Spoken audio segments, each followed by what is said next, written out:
Pernahkah kamu merasa sudah berusaha keras untuk mengubah kebiasaan lama, tapi malah kembali tergoda untuk melakukannya? Hal ini wajar terjadi, loh. Otak kita memiliki kecenderungan untuk kembali ke pola lama yang terasa aman dan nyaman. Nah, kali ini kita akan membahas 5 alasan mengapa kita cenderung kembali ke kebiasaan lama, berdasarkan penelitian dan saran dari para ahli. Memahami alasan-alasan ini dapat membantu kita lebih berhati-hati dan mengembangkan strategi yang lebih efektif untuk melawan godaan kembali ke kebiasaan lama. Yuk simak.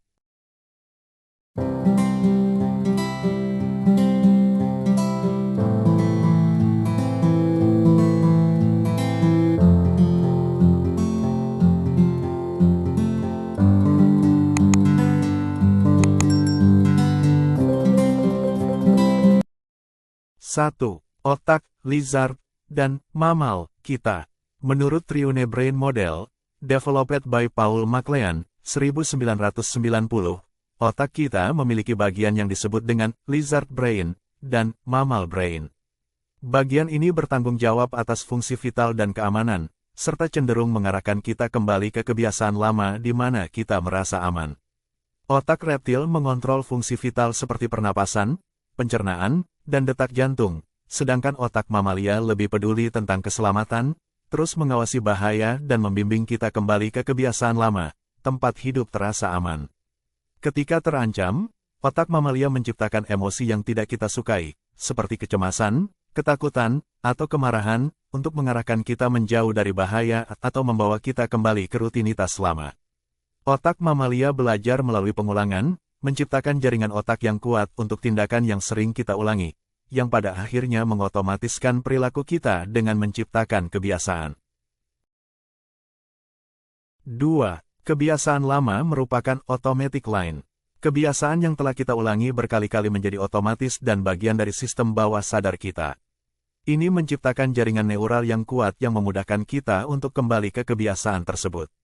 Kebiasaan baik menghasilkan dan merupakan cerminan dari perubahan dalam otak.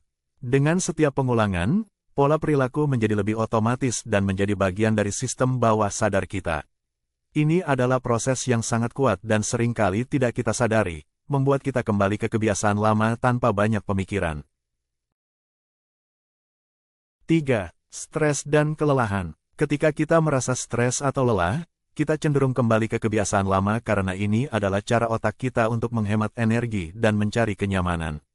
Stres dan kelelahan mengurangi kemampuan kita untuk menggunakan prefrontal cortex, yang bertanggung jawab atas pemikiran rasional dan penyelesaian masalah. Dalam keadaan seperti ini, otak kita secara otomatis mencari jalur yang paling dikenal dan paling sedikit membutuhkan usaha, yang seringkali adalah kebiasaan lama kita. Ini adalah mekanisme pertahanan yang dirancang untuk menjaga kita tetap aman dan menghemat energi. 4. Perubahan kebiasaan membutuhkan energi dan perhatian yang lebih. Untuk mengubah kebiasaan, kita perlu menggunakan bagian otak yang disebut prefrontal cortex, yang bertanggung jawab atas pemikiran rasional dan penyelesaian masalah. Ini membutuhkan energi dan perhatian yang seringkali sulit untuk dipertahankan. Prefrontal cortex adalah bagian terdepan dari neokorteks, yang merupakan bagian terbesar dari otak dan lebih berkembang daripada hewan lain, sehingga disebut otak manusia. Mengubah kebiasaan bukanlah sesuatu yang bisa kita selesaikan sekaligus. Jika kita bayangkan hidup sebagai perjalanan kereta, tidak ada stasiun akhir di mana kita bisa mengatakan bahwa kita telah sampai dan perubahan sudah lengkap. Setiap hari adalah kesempatan baru untuk memastikan bahwa kita tetap pada jalur yang benar dan mempertahankan ketenangan yang telah kita usahakan untuk dicapai. 5. Lingkungan dan trigger. Lingkungan kita dan pemicu tertentu dapat memicu kebiasaan lama. Misalnya, berkunjung ke rumah orang tua atau bertemu teman lama bisa memicu respons kebiasaan yang telah lama kita lakukan. Perilaku kebiasaan dapat dipicu oleh sejumlah hal, seperti lingkungan kita, jika kita merasa stres, dan seberapa baik kita beristirahat. Trigger seringkali tidak kita sadari dan dapat dengan cepat mengaktifkan pola perilaku lama yang telah tertanam dalam sistem bawah sadar kita.